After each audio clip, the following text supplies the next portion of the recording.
Je n'oublierai jamais le jour où j'ai trouvé l'appartement de Camille complètement vide, comme si elle n'avait jamais existé. Les murs blancs immaculés ne portaient plus aucune trace des dizaines de photos de mode qui l'ornaient quelques jours auparavant. Même les trous des clous avaient été rebouchés et repeints avec une précision chirurgicale qui m'a glacé le sang. En tant qu'assistante personnelle de Camille Durand depuis 3 ans, j'avais l'habitude de ses caprices de mannequin, de ses changements d'humeur et même de ses disparitions impromptues lors de shootings à l'étranger. Mais cette fois, quelque chose était différent. Son téléphone sonnait dans le vide, ses réseaux sociaux avaient été purgés de toute trace de son existence, et même sa mère à Lyon prétendait ne pas avoir eu de nouvelles depuis des mois. La dernière fois que je l'ai vue, elle rayonnait dans sa robe Chanel vintage, tenant dans ses mains tremblantes ce fameux contrat doré qui devait changer sa vie. Sophie, m'avait-elle dit avec cette lueur étrange dans les yeux. Après ça, je serais enfin quelqu'un d'important. Elle ne savait pas encore qu'elle était sur le point de devenir personne du tout. L'agence Prestige International, située dans un hôtel particulier du 8e arrondissement, niait l'avoir jamais rencontrée. Leur bureau de marbre noir et leur secrétaire au sourire parfait répétèrent la même phrase « Nous n'avons aucun dossier au nom de Camille Durand ». Pourtant, j'avais moi-même photographié sa signature sur ce contrat maudit. J'avais vu les larmes de joie couler sur ses joues quand elle avait décroché cette opportunité. Aujourd'hui, 6 mois après sa disparition, je tremble encore en repensant à cette dernière conversation téléphonique où sa voix semblait venir d'un autre monde. « Sophie, si quelque chose m'arrive, cherche les autres filles. Cherche celles qui ont signé avant moi. Nous ne sommes pas les premières à disparaître dans ce labyrinthe doré. » Permettez-moi de me présenter. Sophie Moreau, 28 ans, ancienne journaliste reconvertie en assistante personnelle dans le milieu de la mode parisienne. Si j'ai accepté ce travail auprès de Camille, c'était pour comprendre de l'intérieur ce monde fascinant où beauté, argent et pouvoir s'entremêlent dans une danse aussi séduisante que dangereuse. Je pensais écrire un jour un livre sur ces créatures sublimes qui évoluent entre les défilés de la Fashion Week et les soirées privées des grands couturiers. Jamais je n'aurais imaginé qu'il s'agirait d'une enquête sur une disparition qui allait révéler les secrets les plus sombres de l'industrie de la mode. Camille n'était pas simplement ma patronne, elle était devenue mon amie, ma confidente, parfois même ma sœur. J'ai partagé ses doutes, ses victoires éphémères et ses déceptions amères. J'ai vu cette jeune femme de 24 ans, arriver de sa province avec des rêves plein la tête, se transformer progressivement en une prisonnière dorée de ses propres ambitions. Dans cet univers où votre valeur se mesure à la taille de votre book et au nombre de vos followers, Camille avait réussi à se faire une place. Pas au sommet, mais suffisamment haut pour attirer l'attention de prédateurs en costume sur mesure. Ce que je vais vous raconter aujourd'hui dépasse tout ce que j'aurais pu imaginer. Derrière les paillettes et les projecteurs, derrière les contrats mirifiques et les promesses de gloire internationale, se cache un réseau dont les tentacules s'étendent bien au-delà du monde de la mode. Une toile d'araignée tissée par des hommes puissants, qui collectionnent les beautés éphémères comme d'autres collectionnent les œuvres d'art, pour les faire disparaître quand ils s'en lassent. N'oubliez pas de vous abonner à notre chaîne, de liker cette vidéo, et de nous dire en commentaire de quel pays et quelle ville vous nous regardez. Les derniers jours de Camille, dans le monde visible, ont été marqués par une euphorie malsaine qui m'inquiétait déjà. Elle, qui d'ordinaire analysait chaque contrat avec la minutie d'un avocat, avait signé celui de Prestige International sans même me demander mon avis. « C'est différent cette fois, Sophie », me répétait-elle en tournant comme une lionne en cage dans son appartement du Marais. « Ils m'ont choisi parmi des milliers. Ils voient en moi quelque chose d'unique. » J'ai tenté de la raisonner quand elle a commencé à refuser tous ses autres engagements. Des marques prestigieuses comme Dior et Saint-Laurent la réclamaient pour des campagnes, mais elle déclinait toutes au nom de cette fameuse exclusivité. « Tu ne comprends pas », m'avait-elle dit avec cette fièvre dans le regard. « Après ce contrat, ces petites marques me supplieront de poser pour elles. » Elle avait tort sur toute la ligne. La transformation de son comportement s'est accélérée après sa première réunion avec Marcus Blackwood, le directeur artistique de l'agence. Elle est revenue de ce rendez-vous dans un état second, parlant à voix basse, comme si quelqu'un pouvait l'entendre. « Il connaît des gens très importants », murmurait-elle. « Des producteurs de Hollywood, des princes arabes, des magnates russes. Sophie, imagine les portes qui vont s'ouvrir. » C'est à partir de ce moment qu'elle a commencé à s'isoler. Ses amis mannequins l'appelaient en moins, ou plutôt, elle ne répondait plus à leurs appels. Quand je lui demandais pourquoi, elle haussait les épaules. Marcus dit qu'il faut faire le tri, que certaines personnes peuvent nuire à ma nouvelle image. Je trouvais étrange qu'un agent dicte à ce point la vie privée de ses mannequins. Les changements physiques ont suivi. Camille, qui prenait soin de son corps avec une discipline de fer, a commencé à maigrir de façon inquiétante. Pas le genre de régime habituel des mannequins, mais une perte de poids qui creusait ses joues et faisait saillir ses os. « C'est temporaire », m'assurait-elle quand je la questionnais. « Marcus veut que j'atteigne un certain look pour les photos. Plus aristocratique, plus fragile. Ses habitudes de sommeil se sont également détériorées. Elle, qui dormait 8 heures par nuit religieusement, se réveillait désormais en sursaut, parlant de rêves étranges où elle évoluait dans des châteaux sombres, entourés d'hommes en smoking qui l'observaient un peu sans parler. Ce sont juste les nerfs avant le grand saut, tentait-elle de se convaincre. Mais je voyais bien que quelque chose la rongeait de l'intérieur. La semaine précédant sa disparition, Camille avait reçu un mystérieux paquet, contenant une robe vintage Valentino et un collier de perles noires. Aucune carte d'accompagnement, juste ces objets somptueux qui semblaient porter en eux une histoire sombre. C'est pour demain soir, m'avait-elle annoncé avec un sourire forcé. Marcus organise une soirée privée pour me présenter aux investisseurs. Je n'ai jamais su où avait lieu cette soirée. Le dernier message que j'ai reçu d'elle reste gravé dans ma mémoire. Sophie, si tu ne reçois pas de nouvelles d'ici 48 heures, fouille mon tiroir secret. Tu trouveras tout ce qu'il faut savoir sur les autres. Prends soin de toi, et surtout, ne fais confiance à personne de l'agence. Ce message, envoyé à 23h47 un vendredi soir, fut le dernier signe de vie de Camille Durand. Quand j'ai découvert son appartement vide le lundi suivant, même les plantes avaient disparu. Pas seulement ses affaires personnelles, mais tout ce qui prouvait qu'elle avait vécu là. Le propriétaire, un homme d'affaires parisien habituellement avare de mots, m'a regardé avec pitié. « Mademoiselle Durand ? Je n'ai jamais loué à personne de ce nom. Vous devez faire erreur d'adresse. » Pourtant, j'avais le double des clés dans ma poche. Ce jour-là, j'ai compris que Camille n'avait pas simplement disparu. Elle avait été effacée, méthodiquement, professionnellement, comme si une gomme géante avait décidé de la retirer du livre de la vie. Et quelque part dans cette disparition parfaite, se cachait la vérité sur ce que font vraiment les prédateurs, en costume 3 pièces, avec les beautés qu'ils promettent de rendre célèbres. Le tiroir secret de Camille se trouvait derrière un miroir coulissant de sa salle de bain. Un système ingénieux qu'elle avait installé par paranoïa, me disait-elle en plaisantant. Quand j'ai découvert son contenu, j'ai réalisé que cette paranoïa était justifiée. À l'intérieur, soigneusement classés, se trouvaient des dossiers sur une dizaine de mannequins disparus au cours des 5 dernières années, toutes liées d'une manière ou d'une autre à prestige international. Le premier dossier concernait Anastasia Volkov, une top modèle russe de 22 ans, disparue en 2019 après avoir signé un contrat d'exclusivité avec la même agence. Les articles de presse décrivaient une jeune femme au sommet de sa carrière qui avait brutalement cessé toute activité professionnelle. Sa famille, contactée par les journalistes, affirmait qu'elle était en voyage d'affaires prolongé et refusait d'en dire davantage. Les photos du dossier montraient Anastasia lors de sa dernière apparition publique. Même robe Valentino Vintage, même collier de perles noires que ceux reçus par Camille. Le cas de Sofia Martinez, mannequin espagnol de 25 ans, était encore plus troublant. Disparue en 2020, elle avait laissé derrière elle un témoignage vidéo enregistré en secret et dissimulé sur une clé USB.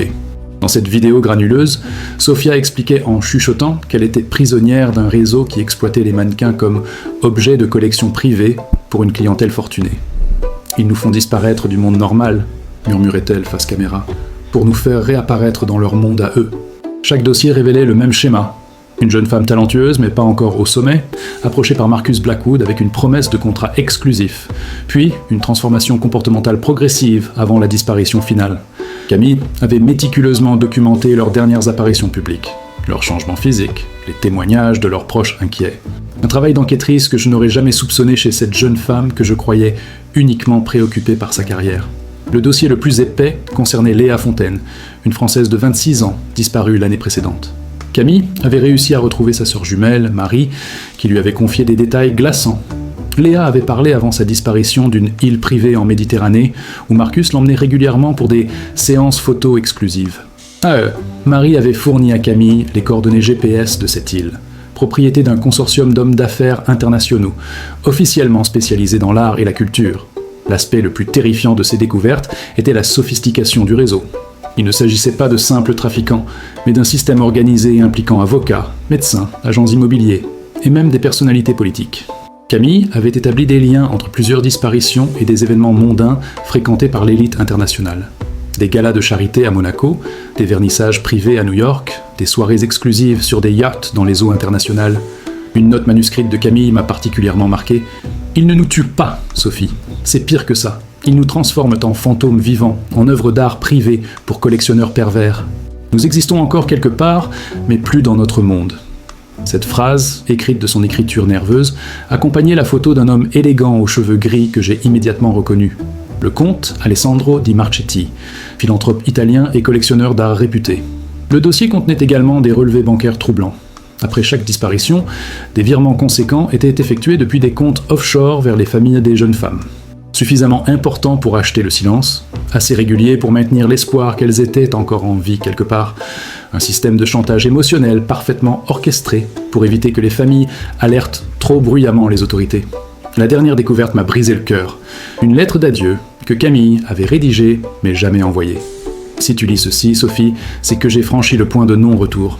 Ne me cherche pas, tu ne me trouveras jamais. Mais promets-moi de faire connaître la vérité sur ce réseau. Ces hommes se croient tout-puissants parce qu'ils ont l'argent et les relations. Montre-leur qu'ils ont tort. La lettre était datée de la veille de sa disparition. En refermant ce tiroir secret, devenu le tombeau documentaire de tant de rêves brisés, j'ai pris une décision qui allait changer ma vie. Je n'allais pas laisser Camille et toutes ces femmes disparaître dans l'indifférence. Même si cela devait me coûter ma propre sécurité, j'allais remonter cette filière jusqu'au bout. Car derrière chaque disparition se cachait une âme en détresse, et derrière chaque silence acheté, un crime parfait qui attendait d'être dévoilé. Mes recherches sur le comte Alessandro Di Marchetti m'ont mené dans les méandres du pouvoir européen, où argent, influence et secrets s'entremêlent depuis des générations. Cet homme de 58 ans, héritier d'une fortune bâtie sur l'industrie textile au XIXe siècle, présidait officiellement une fondation culturelle dédiée à la promotion des jeunes talents artistiques. Une façade respectable qui dissimulait des activités autrement plus sombres, comme j'allais bientôt le découvrir. En infiltrant les cercles mondains parisiens, grâce à mes anciens contacts journalistiques, j'ai appris que Di Marchetti organisait régulièrement des salons privés dans son hôtel particulier du 16e arrondissement. Ces réceptions très fermées réunissaient une élite internationale, oligarques russes, magnates arabes, industriels américains, tous unis par une passion commune pour la beauté exclusive et les acquisitions rares, des termes qui prenaient un sens glaçant à la lumière de mes découvertes. J'ai réussi à approcher Maria Santos, ancienne gouvernante de Di Marchetti, licenciée brutalement après 15 ans de service fidèle. Dans un café discret de Belleville, cette femme de 60 ans, aux mains abîmées par les années de labeur, m'a raconté ce qu'elle avait vu. Des jeunes femmes sublimes qui arrivaient chez le comte rayonnantes et repartaient quelques mois plus tard méconnaissables, le regard vide et la parole rare. Elles n'étaient plus les mêmes, murmurait Maria, comme si on avait aspiré leur âme. Selon Maria, Di Marchetti possédait une aile secrète dans sa propriété, accessible uniquement par un ascenseur privé dissimulé derrière une bibliothèque. Cette section de la demeure, officiellement réservée à sa collection d'art contemporain, était en réalité aménagée comme un somptueux appartement carcéral. Des chambres décorées comme des suites de palace, décrivait-elle, mais avec des serrures électroniques et des fenêtres sans poignées. Un luxueux écrin pour des prisonnières de haute couture. Le réseau du comte s'étendait bien au-delà des frontières françaises. Maria m'a parlé de visiteurs réguliers. Victor Kozlov, oligarque russe, propriétaire de plusieurs clubs de football européens, Cheikh Mansour Al-Rachid, prince héritier d'un émirat du Golfe amateur d'art occidental, Robert Steinberg, milliardaire américain spécialisé dans les nouvelles technologies. Tous ces hommes partageaient la même passion malsaine pour les beautés exclusives et les moyens financiers de satisfaire leurs désirs les plus sombres. L'aspect le plus pervers de ce système était sa sophistication psychologique. Les victimes n'étaient pas brutalisées physiquement, mais conditionnées mentalement pour accepter leur nouvelle existence. Des médecins complices prescrivaient des vitamines qui s'avéraient être des anxiolytiques et des antidépresseurs, créant une dépendance chimique subtile.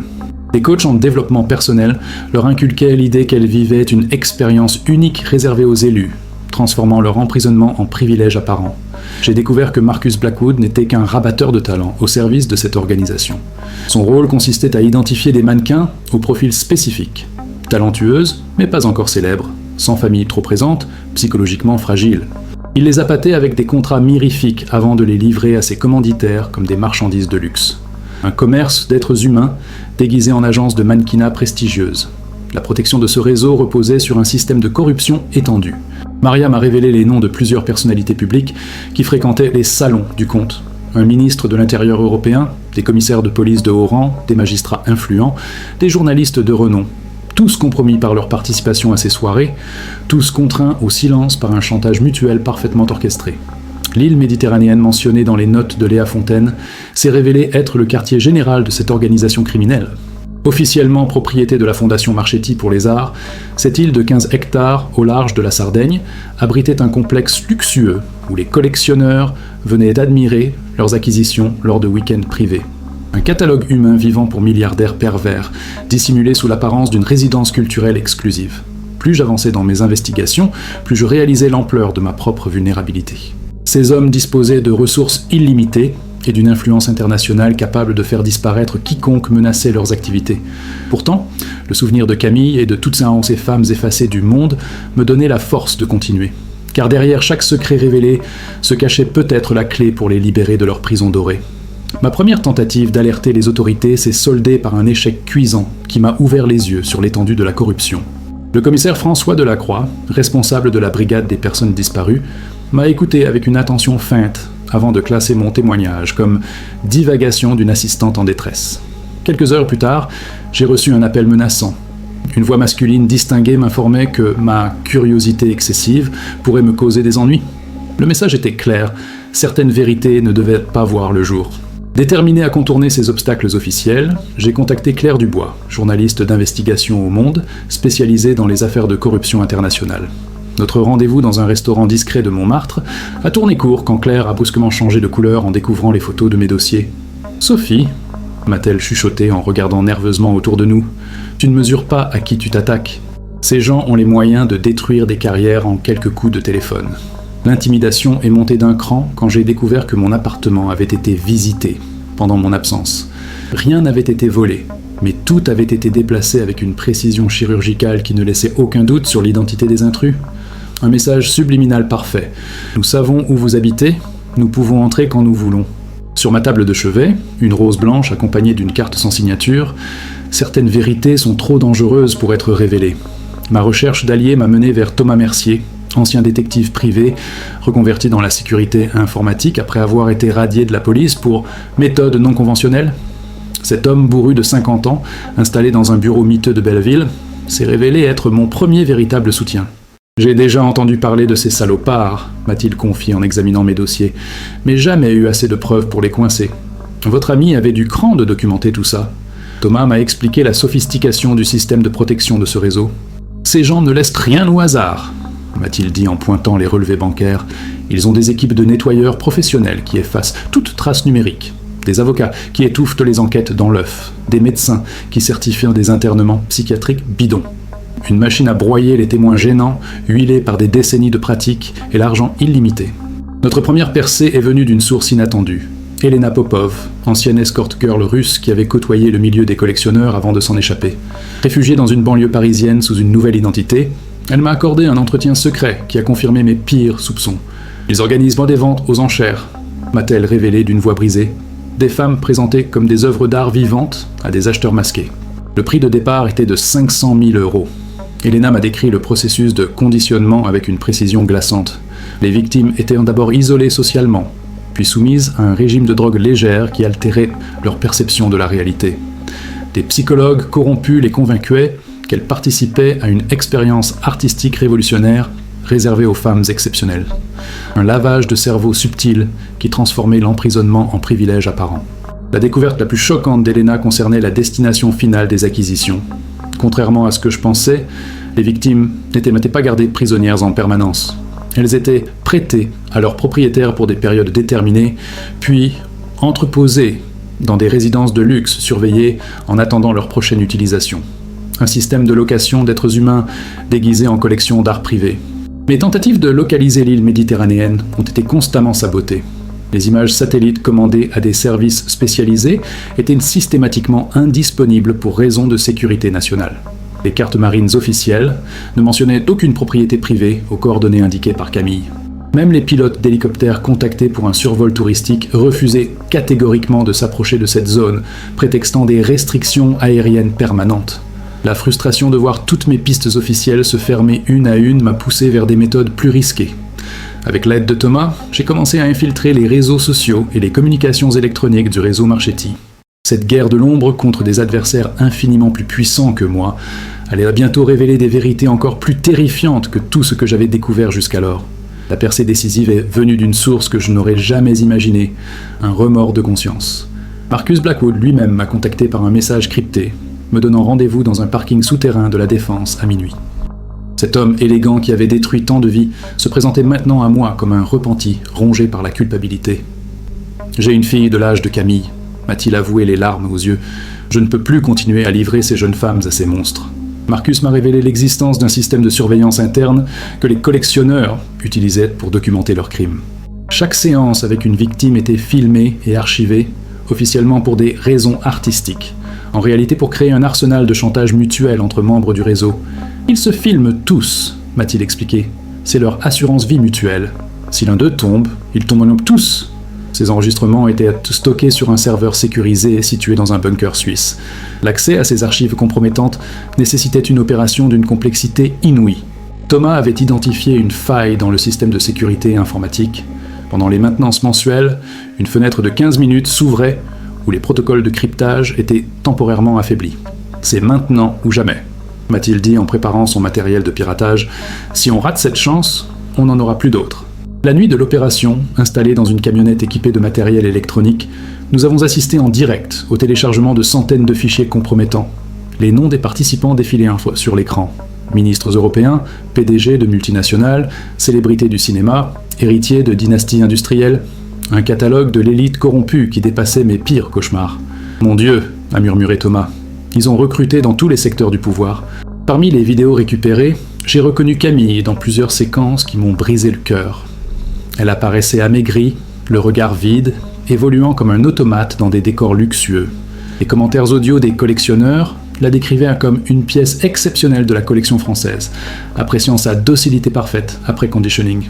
Voir mon amie réduite à l'état d'objet décoratif m'a donné la force de révéler cette horreur au monde entier. La publication de ces révélations a déclenché un séisme international. Les médias du monde entier ont repris l'histoire, provoquant la chute de plusieurs gouvernements européens et l'ouverture d'enquêtes dans 15 pays. Le comte Di Marchetti a été retrouvé mort dans sa cellule de détention provisoire, officiellement par suicide, mais les circonstances troublantes de sa mort suggéraient plutôt un règlement de compte entre complices. Son réseau s'effondrait dans la violence et les trahisons mutuelles.